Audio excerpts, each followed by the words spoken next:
But आपके जितने भी एक्सपीरियंसेस रहे हैं शूटिंग करते वक्त, उनमें से सबसे मुश्किल एक्सपीरियंस कौन सा था? मैं घंटों तक बात कर सकती हूँ रणवीर इसके नहीं, बारे कोई में। एक एक्सपीरियंस स्टैंड आउट कि यार ये क्यों हो गया, क्योंकि जो मैंने आपको पहले भी कहा कि योर कंटेंट इज डिसकम्फर्टिंग, और इस वजह से मैं आपका फ़ैन हूँ कि आपने मेरे खुद के थॉट्स को चैलेंज किया है। I would also like to tell the audience कि पता है, अगर आपने अब तक इनका चैनल नहीं देखा, बस टाइटल्स और थंबनेल स्कैन कर लो एटलीस्ट, तो वो जो यूट्यूब की विंडो को छोटा करके you can explore the other channels, वो करो। पहले तो कुछ नंबर्स बताऊंगी। एग्जैक्टली आज के डेट में पिछले साल हमारे 100 के सब्सक्राइबर्स थे यूट्यूब पे। एक साल बाद आज 3 मिलियन हो गए। हमने एक वीडियो पोस्ट की, उसको एक दिन में 2.4 मिलियन व्यूज़ है। Long format video, educational vlog है। किसने सोचा था कि ऐसी टाइप की ऑडियंस जो है वो कंज्यूम कर रही है कंटेंट को। अब क्यों हुआ ऐसा? क्योंकि भाई हम रिस्क तो लेते हैं। कई बार हमको कमेंट में लिखा आता है, दीदी आप एक बॉडीगार्ड हायर कर लो दीदी आप अपनी सेफ्टी का ध्यान लेना, कल अगर दीदी को कुछ हो गया ना तो समझ जाना कि किसकी वजह से हुआ है। आपको डर लगता? डर रणवीर सब चीज़ में लगता है। डर एक प्लेन में चढ़ के दिल्ली से मुंबई आने में भी डर लगता है, एक कुत्ते के सामने रोड क्रॉस करने में भी डर लगता है। तो ऐसी वीडियोस बनाने में ऑफ कोर्स डर लगता है, बिल्कुल डर लगता है। कल को कुछ हो जाता है, हम लोग जेल वेल जाते हैं, भाई मेरे को तो लॉयर का भी नंबर नहीं पता है एक। पर अगर आप वो काम नहीं कर रहे ना जिसमें डर ना लगे, एक टाइम के बाद anyone who is the best in what they are doing, उसको डर लगेगा। मतलब अगर कुछ हो नहीं रहा तो मतलब तुम्हारा काम मायने ही नहीं रखता। कमिंग बैक कि कौन सा इंसिडेंट जिसने बदल दिया। दिल्ली, मैं 20 साल दिल्ली में रही हूँ। दिल्ली हमारे कंट्री की राजधानी है, ठीक है। दिल्ली का कचरा, सारा कचरा जाता है एक डंपिंग ग्राउंड में।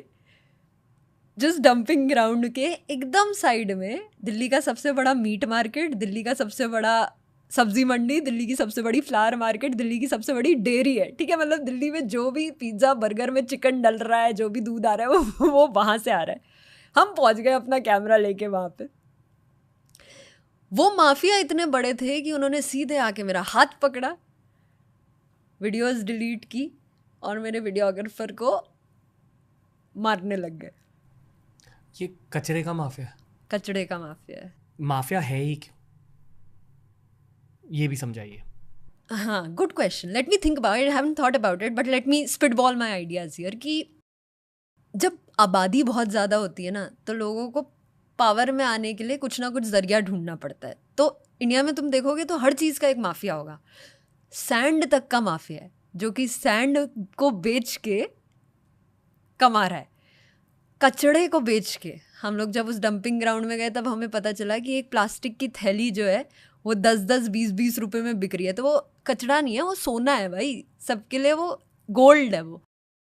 और वो जो है, जो लोग उस चीज़ को कंट्रोल कर रहे हैं, वो अपने अंडर लोगों को ले सकते हैं क्योंकि आबादी इतनी है। क्या होता है कि कचड़े के उसमें स्पेसिफिकली बताती हूँ कि जो लोग कचड़ा बिनते हैं वो बिन के उसको कुछ रुपए में बेच देते हैं। मैंने 4 प्लास्टिक के थैले इकट्ठे किया, उसको मैं कहीं जाके बेच दूंगी रिसाइकल वाले को, और वो मेरे को 10-20 रुपए दे देगा। अब माफिया जैसे ही आता है, वो क्या करता है कि वो सारा जो मैंने कलेक्ट किया है वो खुद ले लेता है और मेरे को 10-20 की जगह 10 रुपए दे देता है और बोलता है जा, वरना वो मेरे को अलाउ ही नहीं करता वहाँ से लेने में। तो माफियाज जब मीडिएटर्स की ज़रूरत पड़ जाती है ना, जब आबादी इतनी बड़ी हो जाती है, तब आते हैं, मेरे को ऐसा लगता है। उस दिन क्या हुआ? मैं, मेरा वीडियोग्राफर और मेरी प्रोड्यूसर गए थे। मेरी प्रोड्यूसर थोड़ी देर के लिए दूर गई, मैं और मेरा वीडियोग्राफर बस एक खुले पार्क में शूट कर रहे थे। मैंने देखा कि किसी ने कॉल किया है और बोला है कि ये 2 लोग यहाँ शूट कर रहे हैं, अभी आओ। हम वहाँ से निकलने लग गए। जैसे ही निकले वैसे ही 5-6 मर्दों का ग्रुप आया, हाथ पकड़ा, डिलीट करने लग गए सारी वीडियोस और मेरे वीडियोग्राफर को चांटे मारने लग गए बिना कुछ बोले। उसको बस सीधा मारने लग गए। मैंने बोला रुको, बीच में मैं गई उनके, प्लीज़ प्लीज़ हम लोग मीडिया से नहीं हैं, हमें नहीं पता था हम क्या कर रहे हैं, और हमें जेन्युइनली नहीं पता था कि वो इतना डेंजरस जोन है। वो रुके, फिर उसके बाद हम लोग और आगे गए, फिर से वो लोग आए, फिर से उन्होंने मारा, मेरा वीडियोग्राफर वहाँ से भागा। मेरे को लगा कि वो लोग ले गए हैं उनको, तो मैंने पुलिस को कॉल किया। मैं पुलिस के साथ पूरा 1 घंटा थी। मेरे को लगा पता नहीं उसका हाथ पैर तोड़ देंगे, क्या करेंगे, उसको छोड़ेंगे नहीं छोड़ेंगे। 1 घंटे बाद वो ऑफिस पहुंचा, पता चला कि उसके सारा पैसा, मोबाइल फ़ोन चुरा लिया था। किसी तरीके से वो ऑफिस पहुंचा और फिर मैं वापस आई।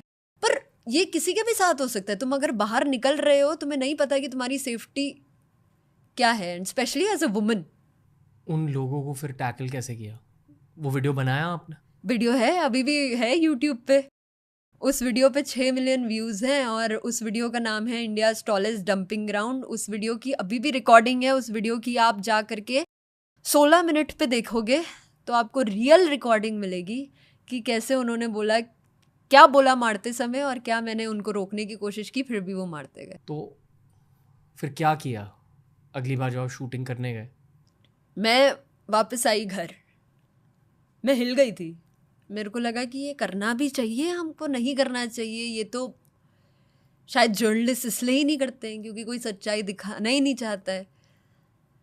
मैंने पूछा अपनी प्रोड्यूसर से कि क्या करें, सेफ्टी को तो नहीं ले सकते ना, मेरे टीम वाले हैं, कल को कुछ हो गया तो क्या मुंह दिखाएंगे हम लोग, उसके पापा मम्मा हमसे ही तो बोलेंगे।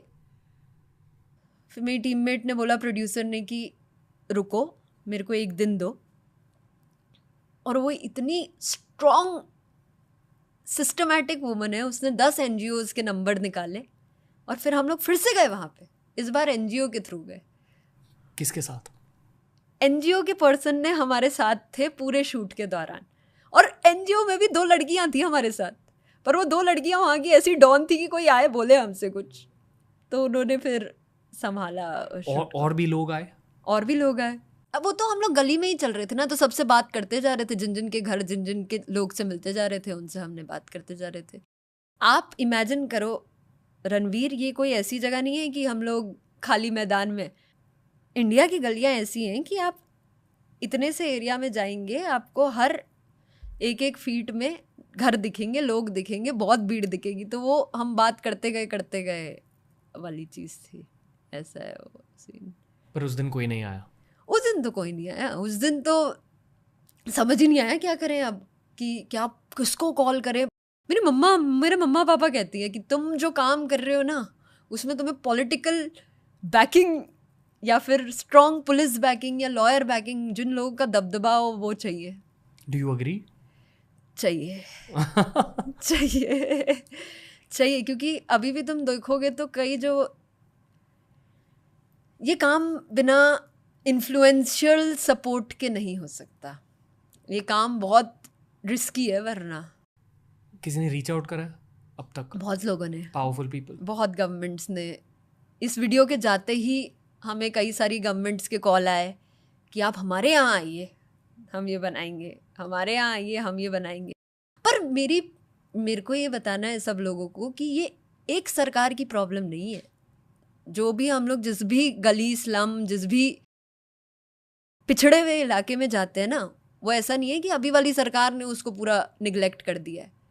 उसको सालों से सरकार ने निगलेक्ट किया है, तभी तो वो इस कंडीशन में आके रुके हैं। आज़ादी के टाइम से, आज़ादी के टाइम से, चाहे वो कांग्रेस हो, बीजेपी हो, आप हो, कम्युनिस्ट पार्टी हो, बहुजन पार्टी हो, सब ने एक सेक्शन ऑफ हर सिटी में एक गेटो बन जाते हैं। गेटो से मेरा मतलब है कि एक पिछड़े हुए लोग एक जगह पे फेंक दिए जाते हैं और फिर कोई सरकार नहीं देखती उसको। बस इलेक्शन के टाइम पे जाके अपने थप्पे लगा देती है, वॉल में अपना पोस्टर लगा देती है, 2-4 नारे गिन देती है, उसके बाद कुछ नहीं बदलता। वो लोग भी ये जानते हैं, वहाँ के रहने वाले? बिल्कुल जानते हैं। कोई इंटेंशन है कि वहाँ से निकलना है? और किस नज़रिए से देखते हैं खुद के फ्यूचर को?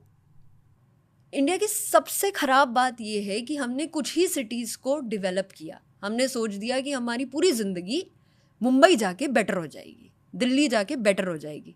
तो लोग जो हैं वो कई सारे यूपी से, गुजरात से, बिहार से सब माइग्रेट करके दिल्ली और मुंबई पहुंच गए, ये सोच के कि बस अब मेरी ज़िंदगी अब ठीक हो जाएगी, अब मैं अपने घर वालों को पाल दूंगा, अब मैं 5 स्टार में रह लूँगा, मैं हाई राइज में रह लूँगा। वो आता है यहाँ पे, वो इतने छोटे से कमरे में एक एंट की तरह, चींटी की तरह फंस जाता है और फिर यहीं काम ढूंढता है। उसी साइकिल में ऐसा फंसता है कि एक टाइम बाद उसको रियलाइज़ होता है कि भाई मेरे घर की खेती ज़्यादा बेटर थी इससे। अभी जब मैं आ रही थी, आप ही के ड्राइवर बोल रहे थे कि मेरे को मुंबई नहीं पसंद। मैं 17 सालों से हूँ मुंबई में, मेरे को मुंबई नहीं पसंद, लगता है हमारा गांव ही बेटर है। वो हमने ऐसा, हमारी मूवीज़ ने ऐसा बता दिया ना कि मुंबई और दिल्ली में सारी समस्याओं का हल है। पर कितना देखेंगी ये सिटीज़ भी, ये सिटीज़ इतनी ओवर क्राउडेड हो गई हैं। पानी की हमारी बेस्ट, इंडिया की best cities are the worst to live in currently. चाहे आप पोल्यूशन की बात कह लो, चाहे आप नेचर से कनेक्टिविटी की बात कह लो, ट्रैफिक की बात कह लो,